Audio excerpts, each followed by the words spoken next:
This fishing boat is called a longliner because it lays a long line of 3/8-inch poly rope on the ocean floor. Longline fishermen call any rope a line. In back is the bait house with the buoys on top, and you see the wheelhouse sitting up high towards the bow. Before the boat heads out to sea, it loads up with chipped ice. It shoots down the hold into where the target species will be packed for the 5 or 6 day trip at sea. Fishing goes on around the clock, and the crew sleep while the boat travels from one place to another. This is the wheelhouse. Home of the skipper, the captain, the master of the boat at sea. The skipper needs to know where to fish. He usually has years of experience, and he's a fair man. I was the least wanted man on the boat because I was the observer required by law, but I was treated fairly by every skipper I met. This skipper is testing his number one tool, this loudspeaker. He wants himself heard everywhere on the boat as he watches and talks to the crew from the wheelhouse above. It helps with safety, and a good skipper can keep everybody entertained. The bait house. It's on the back of the boat. Long hours are spent in here baiting the hooks with pieces of squid or herring.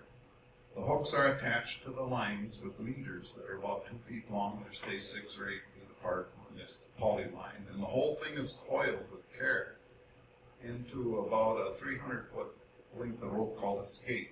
Notice that metal chute. Here's the metal chute again. A skate with hundreds of hooks is laid at the base of the chute and fastened to an anchor that brings the line out over the chute and down 500 or 600 feet below. It's a dangerous time as those hooks fly out while the skipper drives in a straight line to lay the set. The set is made, and skate after skate are laid out. You can see here the anchor is tossed over the side, and the buoys fasten above it, and the anchor is down below. The set can be about a mile long. A buoy has a flag and a transmitter attached to the pole, so it can be located any time in any weather. After setting the line, the boat will travel to the next spot while the crew sleeps. Sets are left to lie less than a day on the sea bottom to catch fish. If they're left too long, water fleas eat the catch right on the hook. After 6 or 7 sets have been made, the boat will haul off to haul in the first set. Here's a boat going along with a wind tunnel to channel the air into the galley below. We're traveling to the next set here. One guy on this boat ate garlic every day, and he smelled up the sleeping quarters so bad that they always had this funnel faced into the air.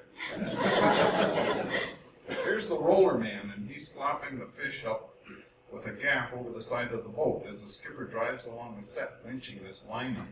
A good roller man saves a lot of money for the boat just by gaffing those fish and helping it up. It was my favorite time watching the fish come up through that clear water down below. Fish are cleaned on deck as they're caught, and they're packed in ice and put down in the hold below. In case you're wondering, I can see the bathroom just beyond this guy's head. It's a little door, and you can sit in there and watch the deck as you go. One boat used a 5-gallon bucket, and then they lost it while they were rinsing it out, and I had to give mine up. Here I am trying to haul a halibut off. I was the one that had to measure the halibut, calculate the weight, and dump it overboard. You never grab them by the tail or they'll break their spine. I could barely haul this one off and discard it overboard. The roller man carefully flips the hook out of each halibut to drop it back into the sea before it reaches what's called the crucifier that tears the hook through the mouth of the fish. A good rollerman can gaff each fish that comes up, or he can release it as he chooses without doing any harm. Towards the end of each set, one of these crew members will go down below and change into a cook. Here's Jim, a crew member who cooks meat and potatoes, but he never cooks fish. He and I made a deal on this boat. Whenever he would make homemade noodles, I would clean up the flour mess when he was done. The black cod here are beheaded and gutted before being tossed over to be packed with the ice below. The heads are tossed over.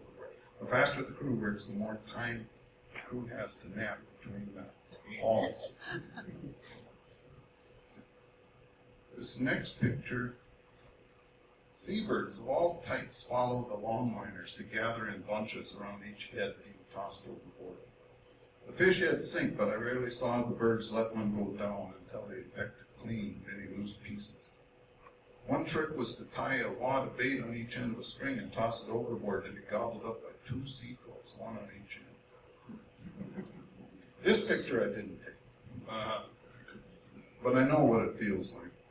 For the first 2 years, I only went fishing in the summer because I was afraid of fishing in the winters on the Bering Sea. But then I began to miss the Minnesota summers back home, so I worked on the boats in the winter after that. They took turns to chop sea ice from the deck before it got too heavy and threatened to capsize the boat. They watched for good footing and they swung heavy mallets or baseball bats and kept an eye out for the next wave coming in. One boat had a water gun. It was at the bow, and that would work better than smashing the ice. Boats in the area might call ahead to the skipper to fish for an invitation to come alongside and get sprayed from that water gun.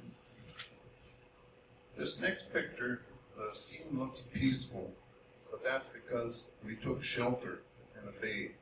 There's winds that are blowing 80 miles an hour across that lane, and the boat couldn't navigate at sea.